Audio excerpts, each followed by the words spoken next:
Hello, BookTube. We're back. It's me and Skippy. We've been gone a while. Been kind of busy just kind of looking after her for a while. It's September 10th. She had to have surgery on her little foot, and I mentioned in my last video, I was including photos or whatever of why she was having surgery and what she was having surgery on. And then I forgot to put the photos in. If you follow me on Twitter, you might have seen them. I won't show you the gruesome before, but she had a growth between her toes on her left foot, her left front paw, and it got to the point where we just couldn't let it go the way it was. It kept bleeding, and it was kind of festering, and I thought, we can't just leave it like that. She gets restless when I hold her too long. Anyway, I was a little worried about the surgery at her age. She's 18, but we decided it was something we had to go through and do, and the vet did a fantastic job. I want to show her foot. It looks fine. It's not gruesome or anything, but they did have to suture two toes together, and you can't even really tell. But she's been getting used to kind of walking on it and everything. I'll show you right now. Here she is. Here's her little foot. See, it's all nice and healed. Hardly any, really no evidence of anything of any previous wound down there. It just needs to grow a little bit of fur because the other one's much more fluffy. Hi, Skippy. Yeah. Our main problem right now is that, although we haven't been diagnosed with it, I think she has canine cognitive disorder, which is sort of also referred to as like sundowner, where she gets her days and nights kind of mixed up. So it's been kind of rough getting any sleep, making it even more difficult for me to even want to get motivated to make a video, because I spend a lot of nights just kind of watching her roam around. Okay, put her down. Watching her roam around at night and seeing if she needs me to take her outside or anything. She just doesn't want to settle down, do you? Yeah. Okay, baby. Say bye, Skip. Bye. There you go.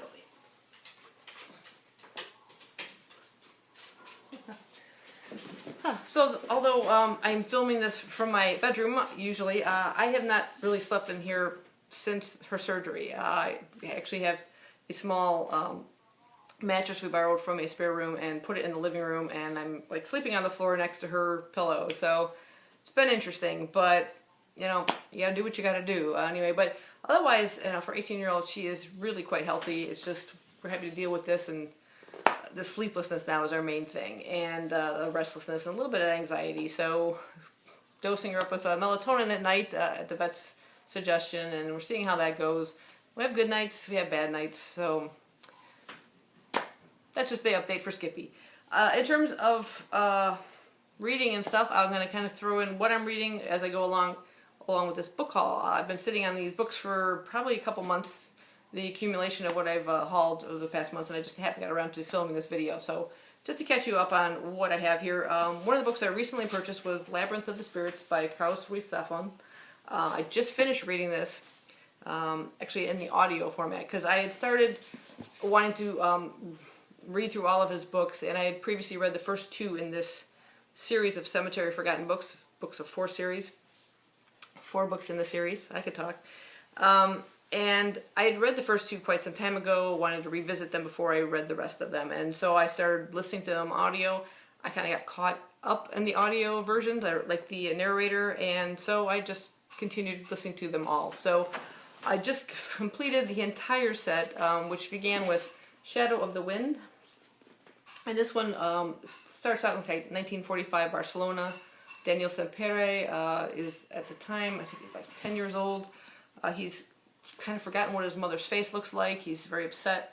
And his father, a bookshop owner, Sempere Sr., decides to take him to a special place, the Cemetery of Forgotten Books. And he introduces him to this kind of labyrinthine kind of book location. It's a place where books go to kind of be saved, be remembered, and he says it's a secret, you can't tell anybody else about this place, but you're allowed to like choose one book and kind of protect it and make it your own and everything. And he chooses a book by Julian Carax, who he comes to learn someone has been systematically destroying all of the books, and he's pulled into this story.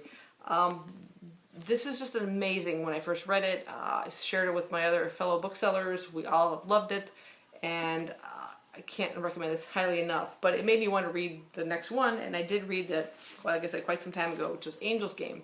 And this is actually the prequel to that, where we meet another writer. His name is David Martin. He's actually struggling to become a writer.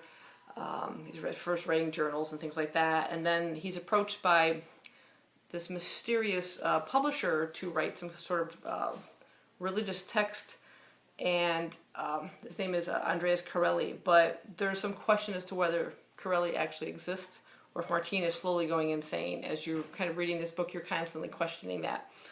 We also meet another character named Isabella within this story, and Isabella happens to be Danielle Samperia's mother from the previous book. So you learn her history, her backstory, and find out what kind of happened to her. But this was such an intriguing story with David Martin and all the things that kind of happen around him with regards to his career and his connection with this Corelli person. There are some deaths that start to that he starts to be blamed for, and like I said, it's sort of a bit of a descent into madness, or is there something otherworldly going on? All these books seem to have like references to like demons and angels and shadows throughout the books, and not in the sense of a magical sense where you're going to see beings with wings or anything like that, but it's a constant reference to that. The third book in the series, it's the thinnest one of the bunch. That's Prisoner of Heaven. In this, we also meet again David Martin. We are introduced to Montjuic Castle, which is a prison where Martina ends up being holed up, and we also find out more about one of the most amazing characters within the Cemetery of Forgotten Books series, which is Fermin Romero de Torres, and we learn a lot about his background within this particular story. Absolutely love this one as well. Almost just too short. Wanted a lot more from that book. And then the final one, which is Labyrinth of the Spirits.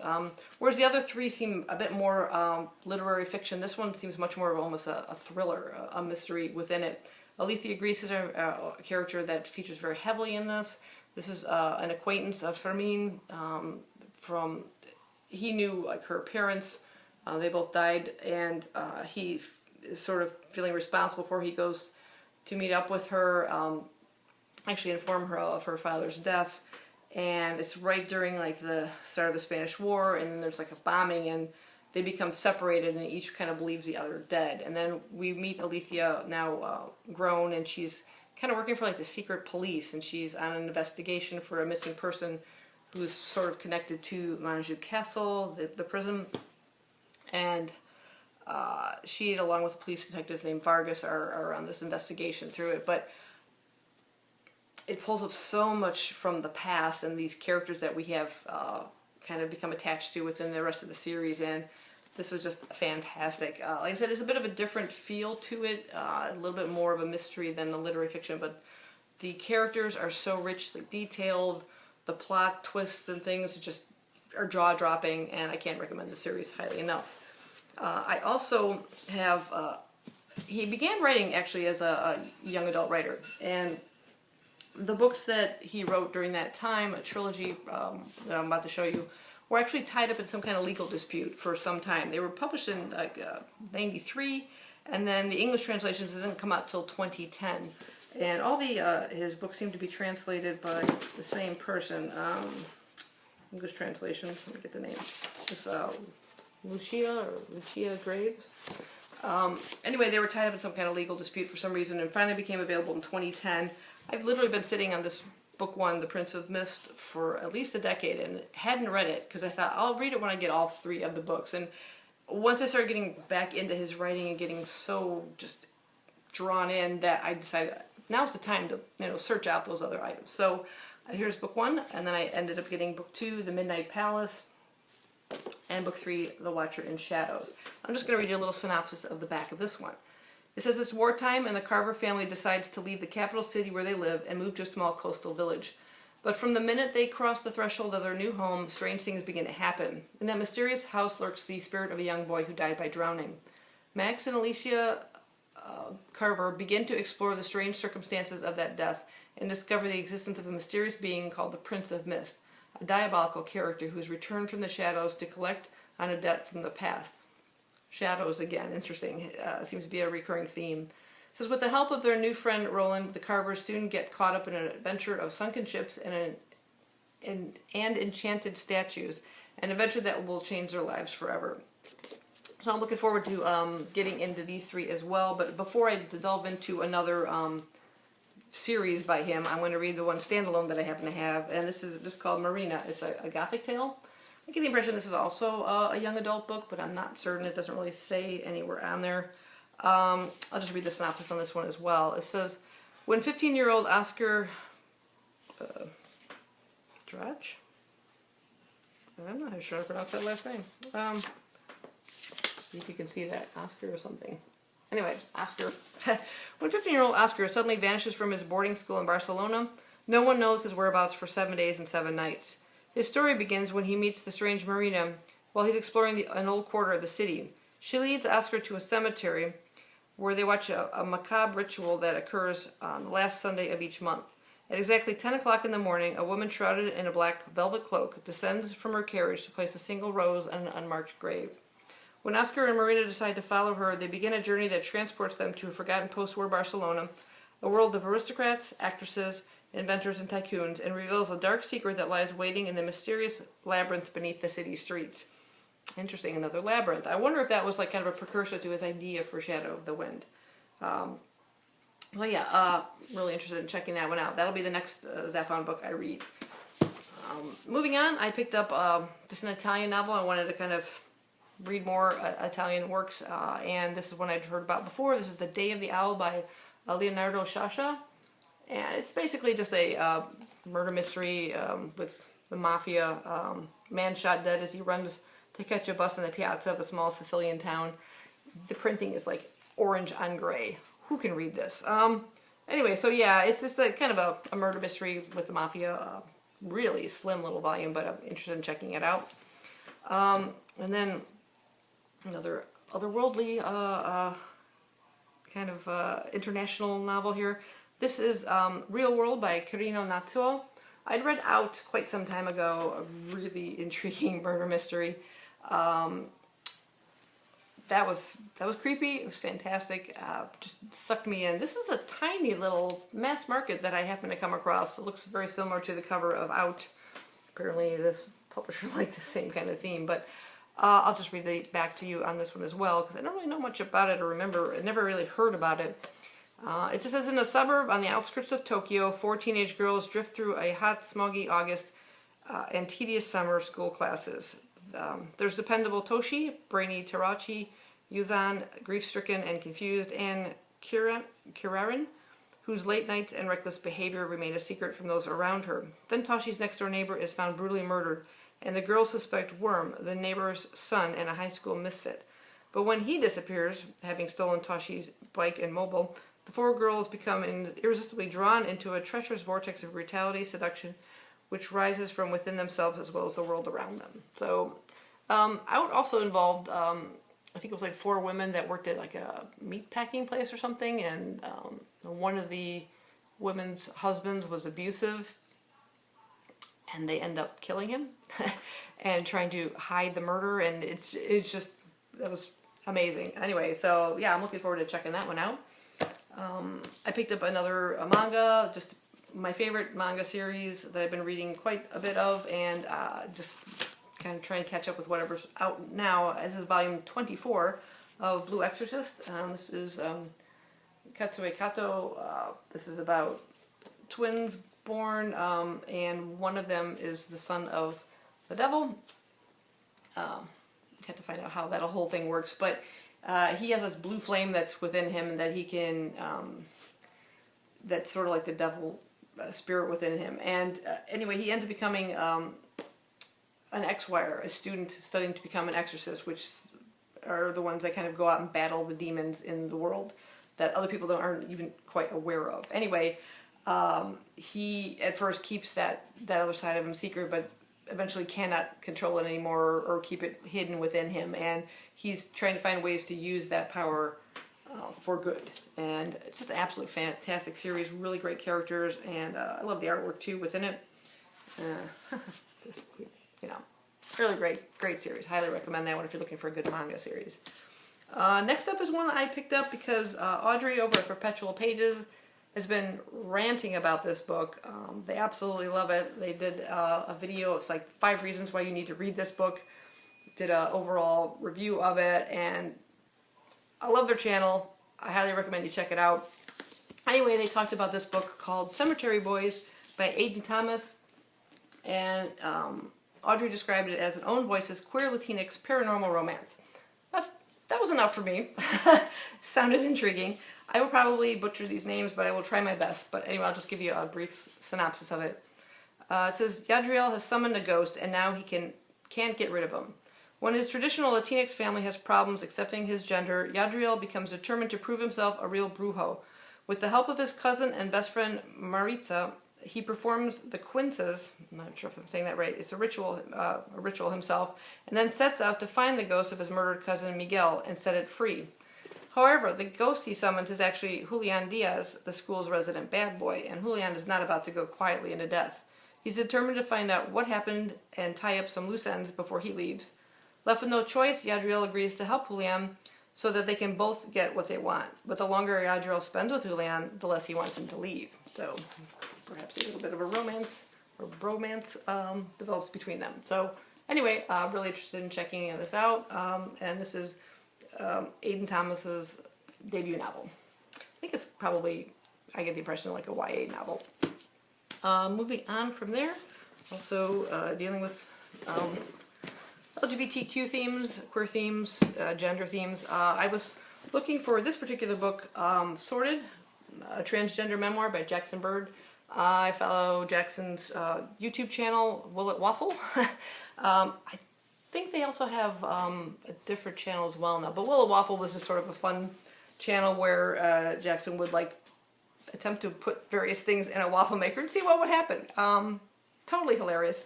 Anyway, I also followed their transition, born female, and transition to male. And this is sort of their memoir of that transition. They documented some of that on their channel.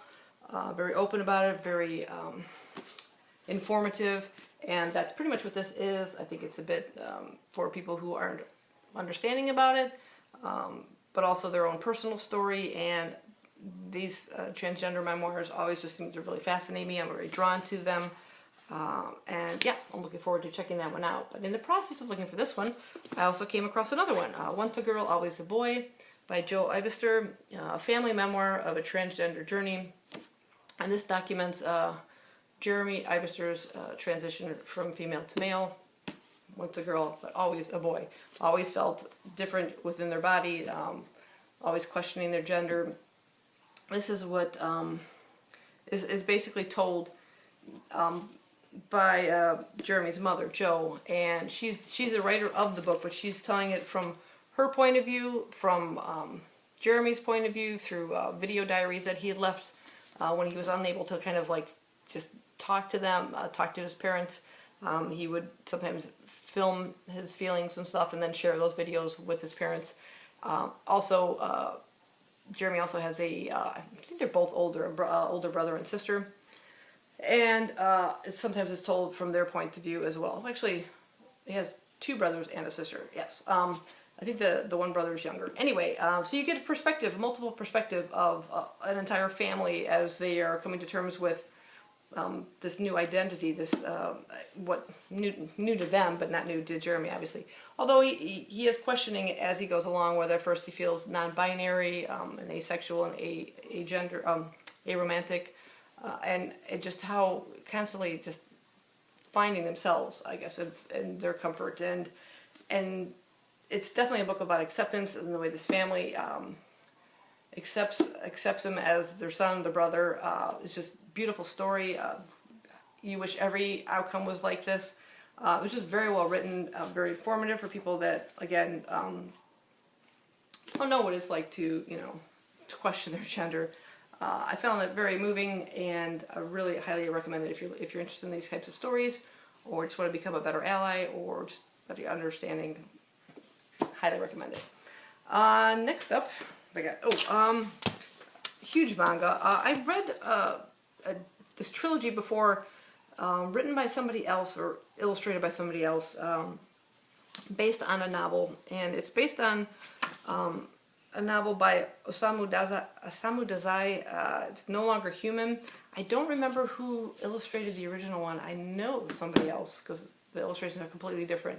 And I had rented it from the library, so I don't have copies of that. And I think I did review it on my channel, but I don't remember how long ago.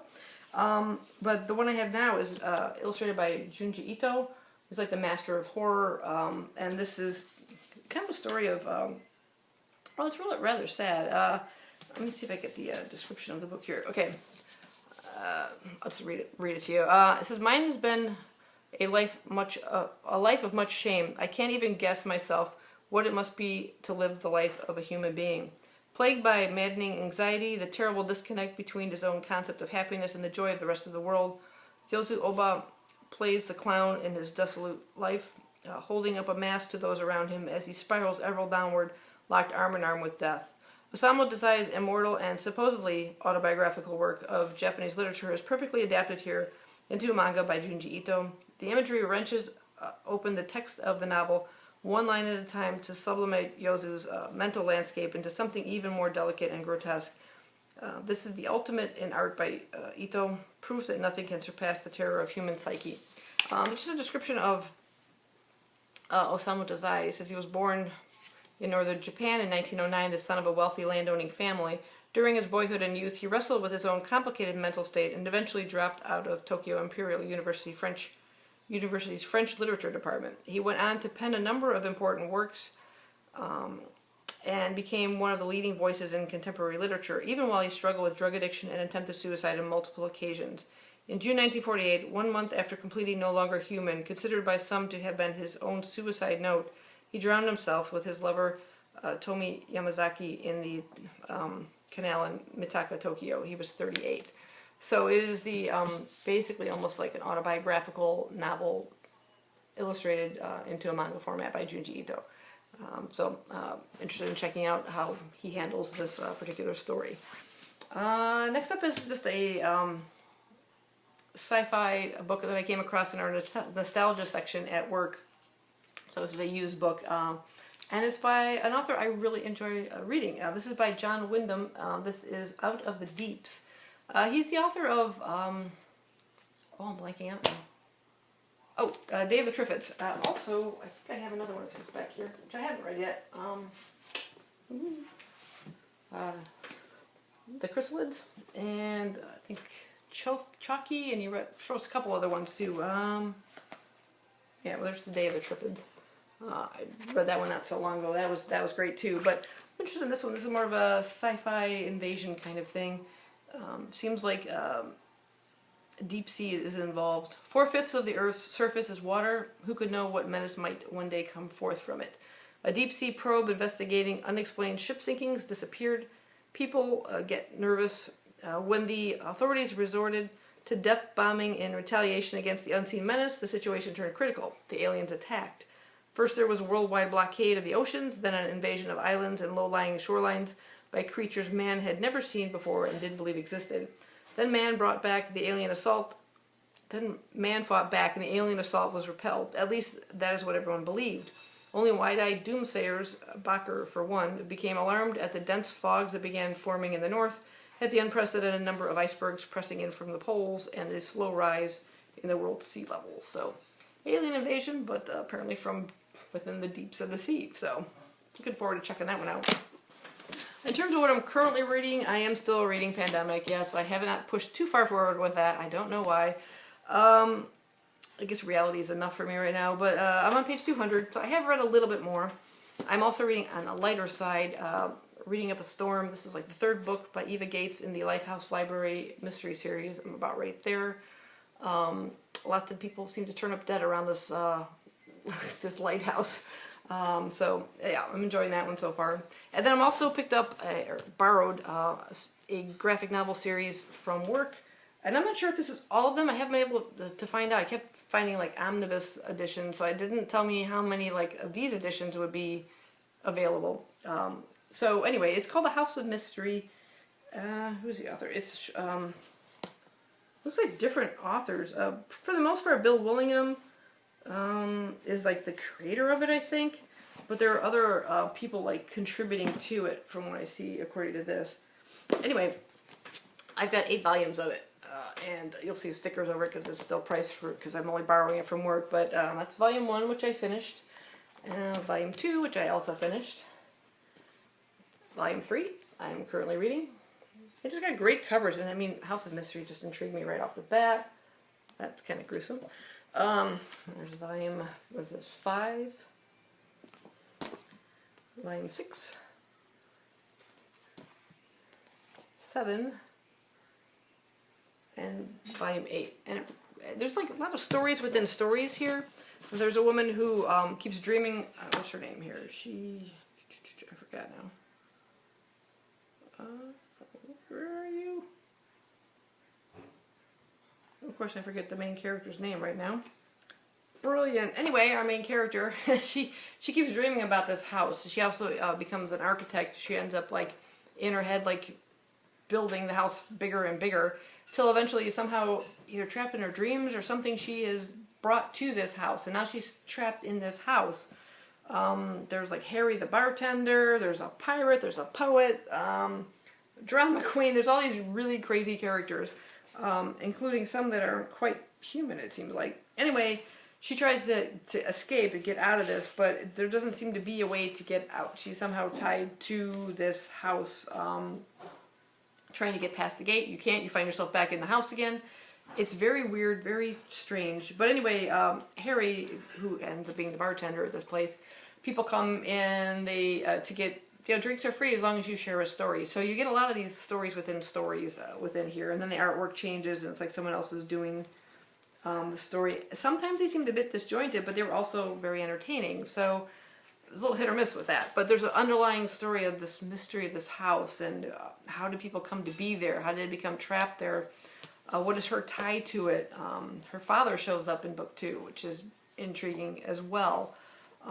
So yeah, I'm finding it entertaining. So like I said, I haven't been able to find out how many of these particular volumes there are, or how many like maybe comics this composes of, if it came out in individual issues, or if it only came out as a graphic novel. I don't really know. I haven't found a good place to track it down. Any information, even just looking on the back or anywhere, I'm not finding that information. But hopefully, I've got the whole thing here. I'd like to be able to find, you know, read it and get to the conclusion of it, but we'll see. Anyway, this has been long enough. It's good to be back. I hope you guys enjoyed this video. And yeah, and I'll see you next time. Bye bye.